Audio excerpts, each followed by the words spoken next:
No doubt, their age is definitely catching up with them. I think Gronkowski's going to have a choice to make in the offseason, whether or not this game of football is something that he wants to continue to do. I think he's going to have opportunities in media or in movies or in other ways to make some money. And, he's got a real big choice to make because he's breaking down. He just doesn't look like the Gronk that we used to see for the past few years. Now with Brady, I think we all knew this was going to happen. He's going to slow down a little bit, but I'm not going to be questioning Brady when it comes playoff time. So with Bill Belichick behind the reins of this team, with Tom Brady behind center, then you still have Edelman. You still have guys will come out of the woodwork. I mean, we saw Hogan have some magic the past couple weeks where we haven't seen him all season long. I just think the Patriots are a very confusing team to break down. I'm glad that I don't get paid for it like Stephen A. does, because I might be saying that, Randy Moss and Teddy Bruschi will be back for the playoffs. It's just one of those things with the Patriots that I don't think you want to play them, though, even if they limp in at a 5 seed or they're not looking good, because I think for the Patriots, the peak doesn't really matter as much as it does for some of these younger teams. I think experience will actually play out in their favor. I think they just look more vulnerable now than they ever have going into the playoffs. Normally, they knock somebody pretty good off in December, and they seem to be cranking on all cylinders at this time of year. And yeah, maybe they drop a game that doesn't mean anything to them when they're resting guys in week 16 or 17, something like that. But typically, when they're in the middle of a fight, they just don't go play a game where they have 14 penalties. They're super sloppy with the football, and Brady's making mistakes. And Pittsburgh's double teaming Gronk at the end of that game, and Brady just keeps forcing in the football, and none of those throws had any shot. They weren't even close. They were so far off target they couldn't even be intercepted. So I do think, though, when you start to look at who could be in that wild card mix, if they would fall to that 4 seed and have a Kansas City that comes in or have an LA Chargers that comes in, they could absolutely knock them off. And you see the way that the Colts are playing offensively, and we'll get to what they did on Sunday. Even the Titans now have their ground game working with Derrick Henry, which is what you need. If you're going to go into the cold of Foxborough and play, you have to be able to run the football. You have to keep the ball out of Brady's hands, and you have to be able to get a rush on him with your front four and really put the pressure on him. So I do think they're vulnerable. I think it's going to be matchup dependent. If a team like Miami somehow jumped in there, no, I don't think they can go to Foxborough and win. But I do think the Colts or the Titans, they could definitely present this team a problem if they don't clean up some of the areas that they are struggling with. And here's the most confusing thing about the NFL. Just like we talked about a minute ago, you look at the schedule that the Patriots have had. Look at their wins. Their wins have come against teams like the Texans, the Colts, the Chiefs, the Bears, the Packers, who we now know aren't very good, but that was a long time ago. They beat the Packers. They beat the Vikings.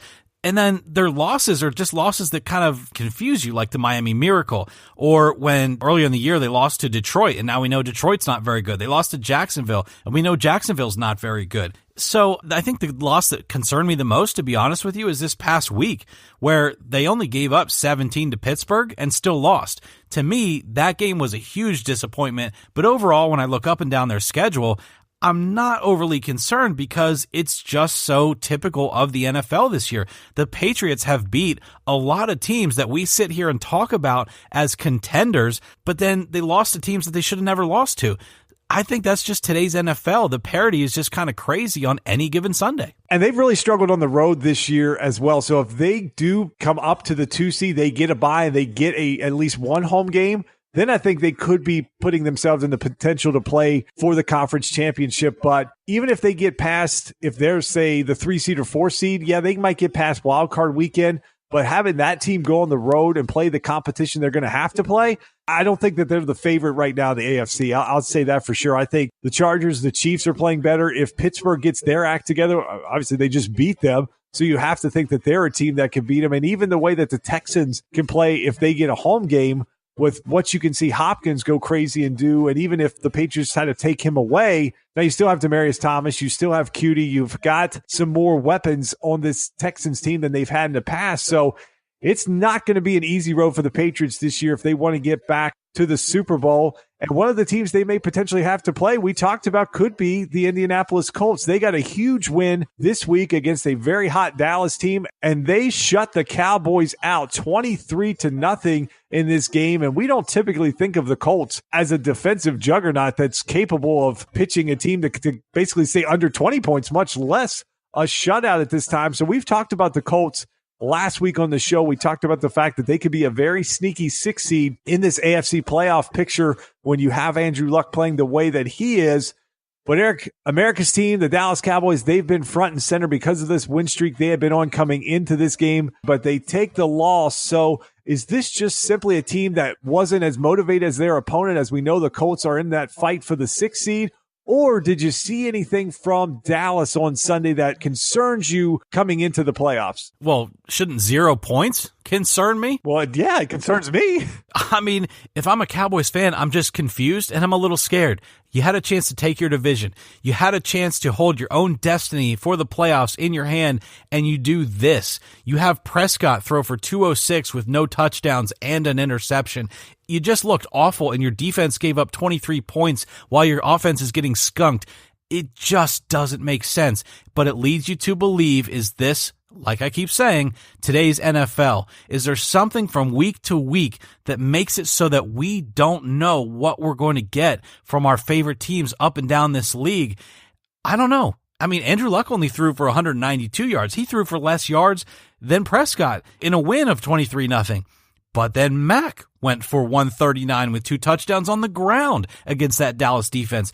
Justin, I'm as confused as any analyst that gets paid lots of dollars to do this, because from week in and week out in the NFL, I don't know how to break this down. Look, we've talked about Dak Prescott throughout this year, the struggles that he's had, some of the inaccuracies, but it seemed like you said, he'd sort of turned the corner. Once they got Amari Cooper in there, they got him the weapon that he needed.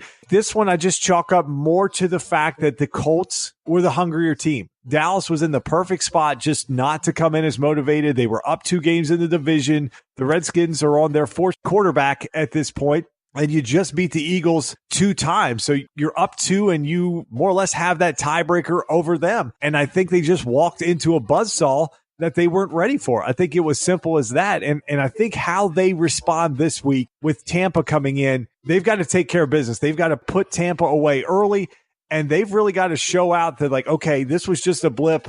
Now we've got to get ourselves playing good football, because you're running out of time in your season. You can't just throw these games away. You've brought the Eagles and Redskins, who both had wins, you've brought them right back in. You slip up, you get a major injury to Dak or Zeke or even Amari at this point, and one of those come out and you lose a game to Tampa, and the Skins or the Eagles win, you could lose this division when there's no way that should have happened, being up 2 games to go with 3 games left. They could have actually, with a win, they could have clinched this division, and now they've brought everyone back up to them. So how they perform this week, to me, Eric, is really what I'm looking for, how Dak comes back. I have a feeling you're going to see a lot of Zeke Elliott in this game. They'll get back on track is what I feel. I feel was more of just what you've been talking about this show. It's a week-to-week league. It's the matchup. It's who you played the week before. If you're looking ahead to the week after, if you're playing a team that you think you're going to play down to, if you're just not motivated coming in, like you said, there's so much parity in this league now. Outside of a few teams,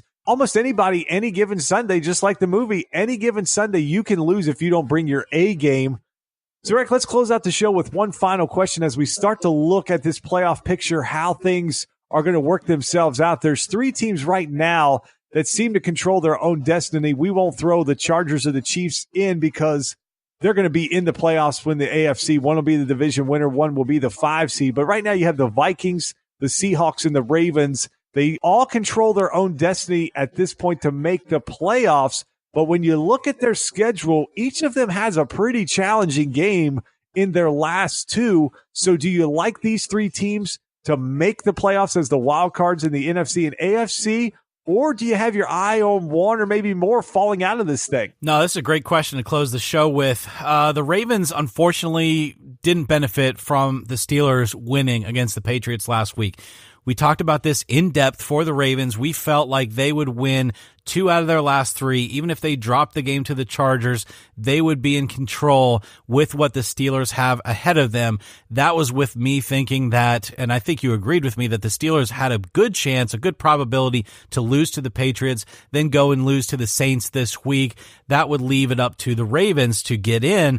I think that gets a little bit messed up now with the Steelers not losing to the Patriots. I think they still lose to the Saints, but then the Ravens still have to take care of their business. And we know now that the Chargers have beat the Chiefs. Well, now they've really got a motivation to win that AFC West division. And the Browns, they're still playing everybody tough. The Browns could have won 9 football games this season if they wouldn't have lost some of those crazy, silly ones at the beginning of the year and even had that tie. So I'm not sure the Ravens have the easiest of the 3 that you asked about. The Seahawks, Chiefs and Cardinals, I think they probably lose to the Chiefs, and I think they probably beat the Cardinals, but I think that still leaves them in a good position because the Eagles are in trouble. We know that the Panthers just crapped the bed. I mean, I think the Seahawks can still sneak in there. The team I'm kind of worried about is the Vikings. They've got 2 interdivisional matchups left. The Lions are terrible, but the Lions have every reason to ruin the Vikings season because it's just a rivalry inside that NFC North.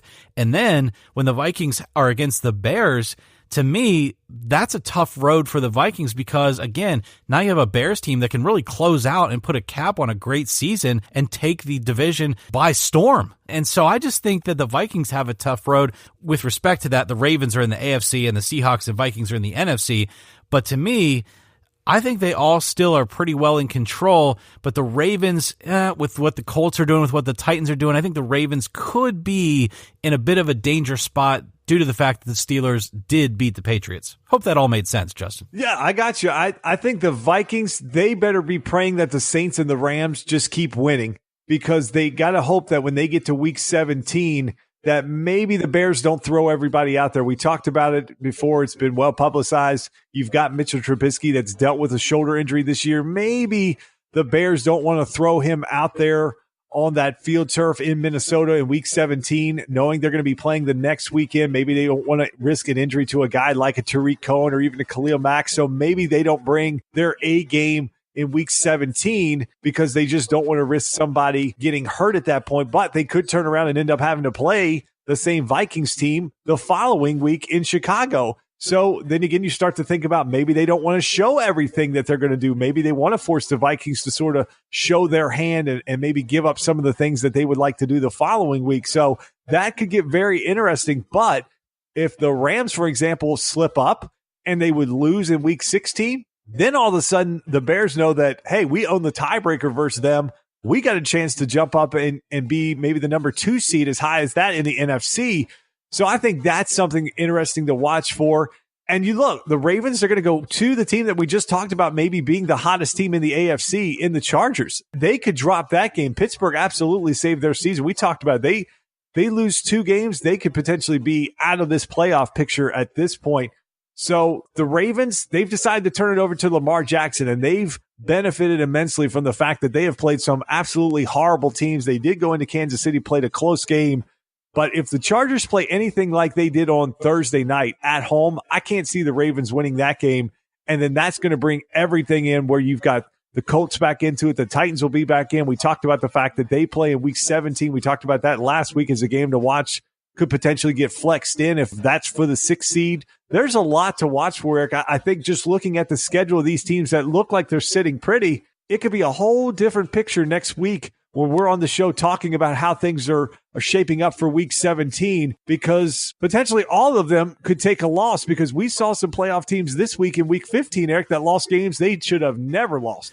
No, that's a great point, and we'd both like to be off next week for the Christmas holiday, but I don't think that we can not record a show with all the action and potentially the scenarios that are going to be in play next week. We're also going to have to do some talk about the NBA next week because there is some trade rumors starting to swirl. Obviously, this past week, we saw a little bit of a mess between the Grizzlies, the Wizards, the Trevor Ariza deal. I mean, it kind of was really a crazy situation.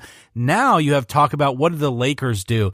And the Lakers are starting to throw things around like, oh, wouldn't it be great if Anthony Davis was here? I'm starting to wonder at what point does it become tampering, because I didn't think players were allowed to say things like that. LeBron was actually, this Tuesday night, was on recording saying that it would be fantastic if Anthony Davis came to LA. I didn't think you were allowed to say stuff like that. But in any case, I think there's going to be NBA news to talk about next week too. So in episode 230, we'll do another short show, probably a 1-segment show. Justin and I have a lot of holiday plans going on, but we want to keep you up to date. It's just not a good time to take a week off when it's between week 16 and week 17 in the NFL, as we're closing out this run to the playoffs for a lot of these teams that are right there on the bubble. That's going to do it for this episode of Talk Back. We appreciate you listening, and we hope you have a great and safe week with your family and friends.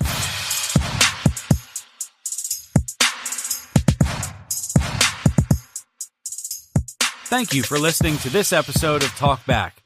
Staying current on sports is our number one goal, so we drop a new episode